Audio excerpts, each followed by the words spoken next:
If you could get the best players in the world from India to play, that'll be even better. And I think it's important to keep the interest of India. As I mentioned before, it's the biggest cricketing country in the world. Yeah, the last time I watched DK play, he was still in great form, back-to-back seasons there at RCB. He's been batting well. He's been winning games at the back end. He won't have a choice. I will tell him he's got to. He's got no choice.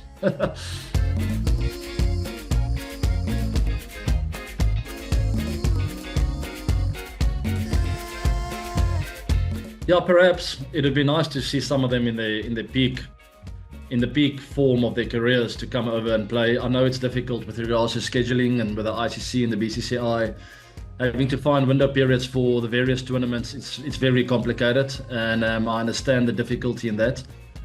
But yes, I mean, if we don't get the first prize, to have some retired Indian players over here would be fantastic, and it's already starting to happen. And ultimately, what you do want is you want the interest from the fans from all over the world. And in order for us to get the full interest from the Indian fans, especially, we know India is the biggest cricketing nation in the world, and that would be first prize, just to have interest, and have people watch the games and to have some of their own players play in the tournament.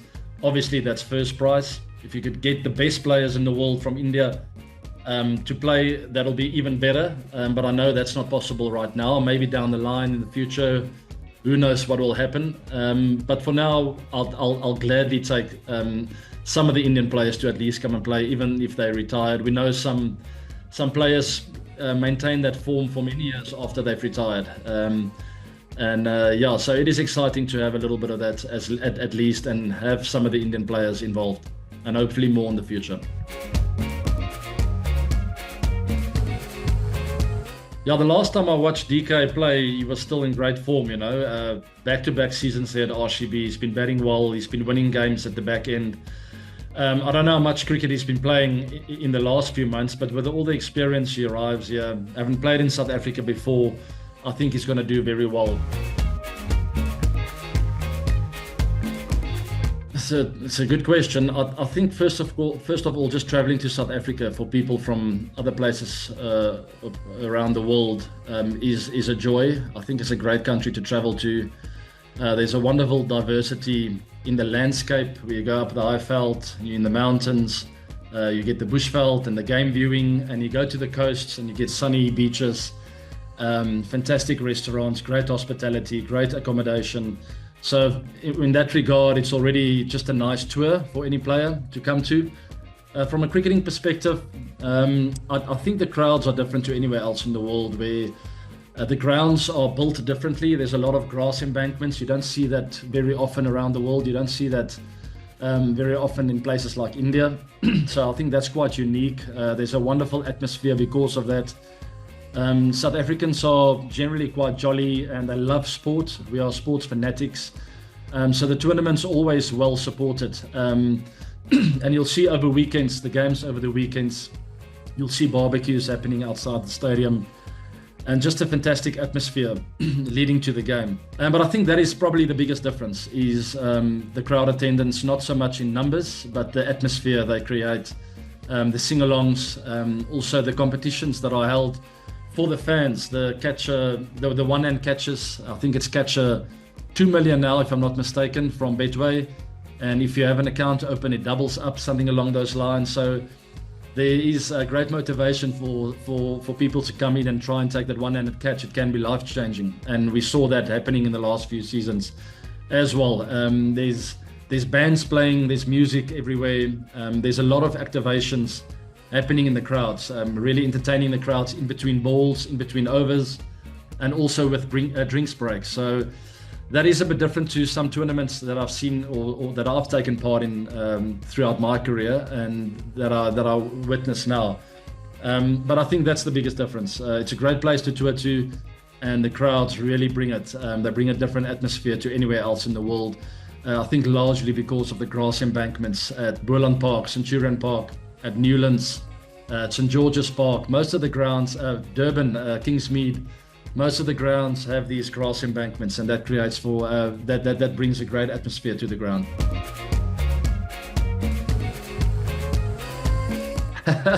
Well, if I had to, I'll pick all the current players: Bumrah, Rishabh Pant, Virat. But we know that's not going to happen. Shubman Gill and Sky. I mean, imagine Surya Kumar Yadav coming across. That would be amazing. But if I look at some of the past players, I think Robbie Uthappa, Danish Karthik. We could pull out Zaire Khan. No, I'm just kidding. Zach will not bowl again. I mean, it's difficult to speak about some of the former players. Maybe Irfan Pathan. We see some of these guys play in the Masters leagues around the world, and maybe I will also join them in the near future. Who knows? But maybe some of those players to put up their hands. I know Robbie Uthappa still plays a lot of cricket. And hopefully him and Danish Karthik will come across and play 3 or 4 seasons, and finish off their careers properly over here. But some of the current players would be the cherry on the cake. I know that's not going to happen in the near future, but we could keep hoping and keep dreaming, right? So hopefully that'll happen sometime in the future. I forgot about Yuzi Chahal. I don't think he's got many years left, maybe 2 or 3 years, and then hopefully he'll come and join us here at the SA20. He won't have a choice. I will tell him he's got to. He's got no choice.